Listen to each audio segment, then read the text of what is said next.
Hi, I have a thrift flip video for you today. I went to my local thrift store and found some items that were very outdated, and I thought with just a little imagination and some products I could change them into something that was a little bit more updated and usable in today's home decor. So let me know what you think. These are the items that I have from the thrift store for today's flip video. They are outdated, as you can see, so I'm just sanding down, prepping the surface ready for paint, removing all of the attachments because I know I'm going to put feet on these pieces so I can use them as risers on a coffee table or a dining room table as home decor. This particular piece had a lot of raised painted details, so I'm giving that a really good sand with some sandpaper just to get rid. You just don't want any of that texture to show through your final painted piece. I'm using DIY Dark and Decrepit here. I don't want that original paintwork to show through, so I'm giving it a really good coat, making sure it's nice and smooth, as I will be painting over this, of course. On this particular piece, I wanted to use some mould, so I have an IOD mould here. I'll link the description in the box below, and I'm using clay in the mould after I've placed some cornstarch in each of the sections that I do want to use. The cornstarch will help the clay to release so much easier so that it does not distort your moulded image. So I'm being really careful here to make sure I'm filling each of the spaces completely. I'm scraping off any excess with an old credit card or an old gift card. But these IOD moulds have a raised edge and do make it release so much easier. But I'm making sure that they pop out completely so that that image is complete. I place them on a flat surface and they need to dry. Now, I don't particularly like the cracking that you sometimes have when you use clay. So in order to help reduce the cracking, I actually place a piece of kitchen paper over the top of the moulds and I spritz it lightly with some water. And I'll do this a couple of times over the course of however long I want to let the pieces dry. But I don't let them dry out completely and quickly. So now that my moulded pieces have dried, I'm applying glue to the backs and I'm placing them on the box exactly where I want them to be. I use quite a bit of glue here, but I do make sure that I remove the excess, just because it will leave a raised image when you want to paint over it, and that can be not terribly attractive. So make sure you press your clay pieces down lightly but firmly, and then you need to leave them to dry.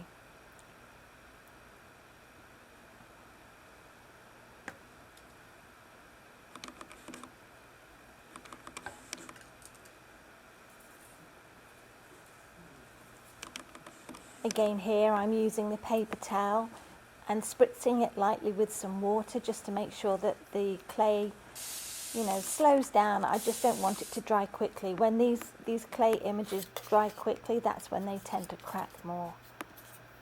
You might want that yourself, but it's not a particularly nice look for many of the pieces that I do. Now I'm using some IOD transfers, and these are absolutely gorgeous. I knew when I saw these pieces in the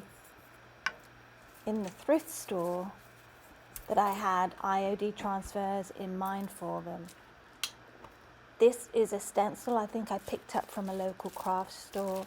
I have little cotton spool feet that I bought from the craft store, and also I think they're either egg cups or candlesticks from Hobby Lobby. If you're in the United States, you'll have Hobby Lobby. I'm using Waverley antiquing wax here. I'm diluting it with a touch of water just to make sure that I get some colour on the wooden spools that I'm going to use for feet for these pieces. I want to give them good coverage, and this antiquing wax is a very nice brown. I'm also doing the florals, as you can see on the box. Now I'm going over everything with DIY green paint. I will link that colour below. I'm not quite sure what colour I used for that, so I will link that in the description also. It's a beautiful green, highly pigmented, and covers many, many different surfaces. So I'm giving this a very healthy coverage. On the chopping boards, I'm using that green paint to do a little stippling effect for some texture. And I'm doing the same on the box. I have some Waverley paint in the colour Sage for this particular board. This is the one that I'm going to stencil. So I wanted to give this, I suppose you would call it a patchy coverage. I do not want full coverage. I'd like a little bit of that brown showing through, just because it gives it a little bit more interest. So I'm going over this really in a haphazard way. I'm using heat to dry off that DIY paint. If you don't have a heat gun, just use your blow dryer. Now I'm going over this particular board with some Plaster paint from Waverley, again in a haphazard, random way. I don't want it to be a very smooth, perfect finish.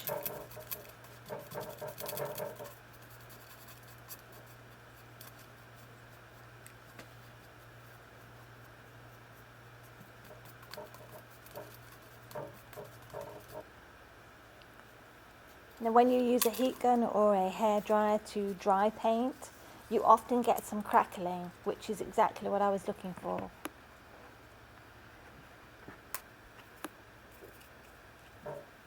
Again, I'm using Waverley paint here with my stencil.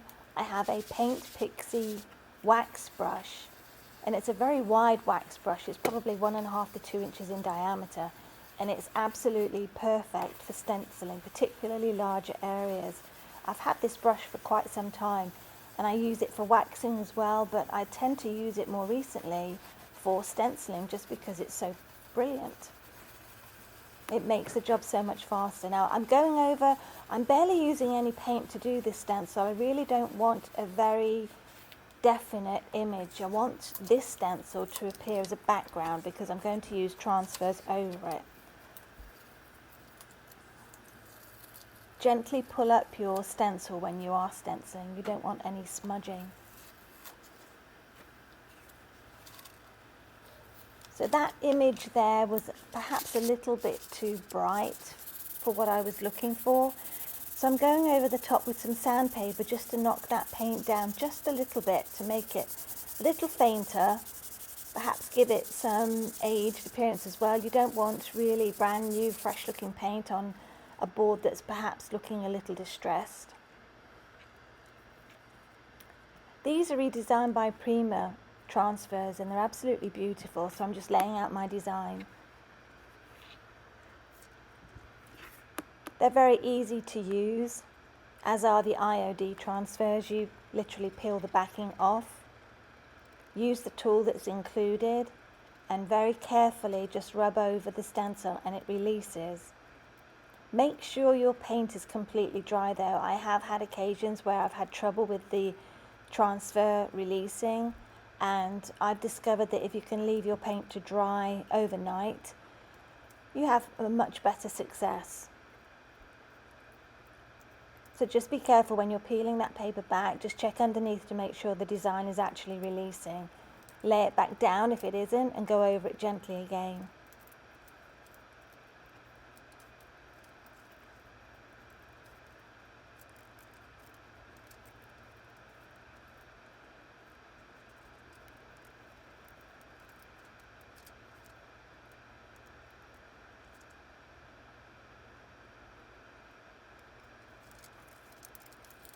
When your transfer is down, gently burnish over the complete transfer to make sure it's stuck down very well. Now I'm using a little Sweet Pickins milk paint. I will link the name of this as well and the colour below.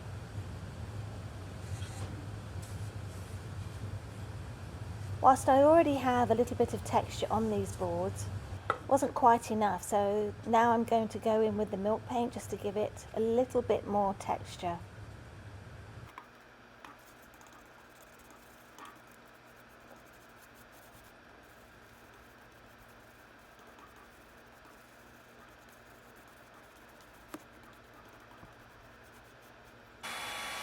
Again, I'm using the heat gun to try to encourage some crackling and some chipping. Milk paint is brilliant for this. If you are looking for some chipping and crackle, then the milk paint plus heat will give you just that.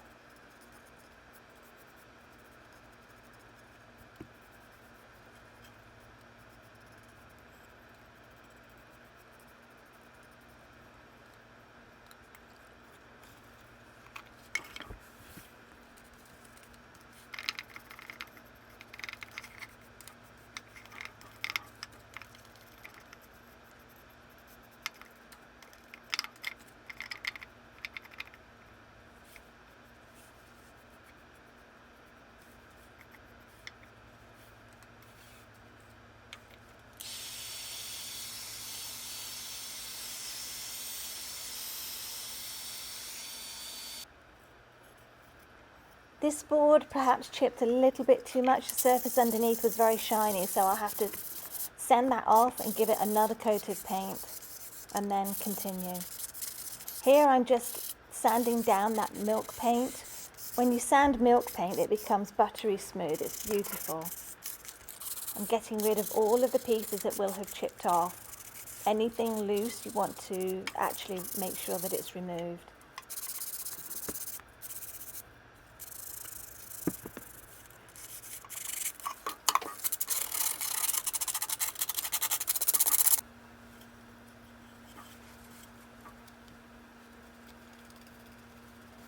Here I'm dry brushing just a little bit of white paint, just to pick up a little bit of the definition that the milk paint has left, you know, in the raised and rough areas. I wanted to just pick that up a little bit more and make it more obvious. So my brush is extremely dry, there's barely any paint on this, and I'm just going over the green with the white paint in areas that I want to just pick out and make a little bit more noticeable. It will all make sense in the end, believe me.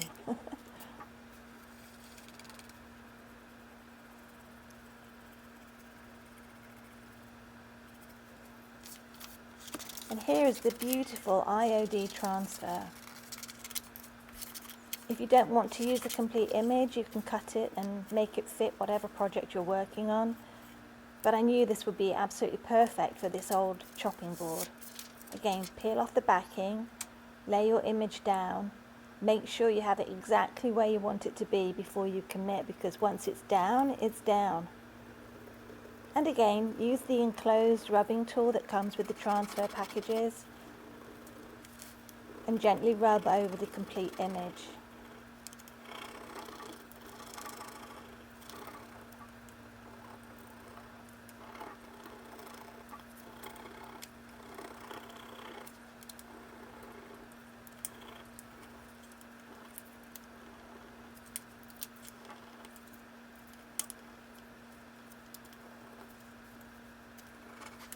You can see that I'm just lifting that sheet just to make sure the transfer is down before I'm pulling the sheet back completely. I had a little bit more trouble with this one releasing because I did not let the board dry overnight. I'm far too impatient sometimes. And here it is, just beautiful.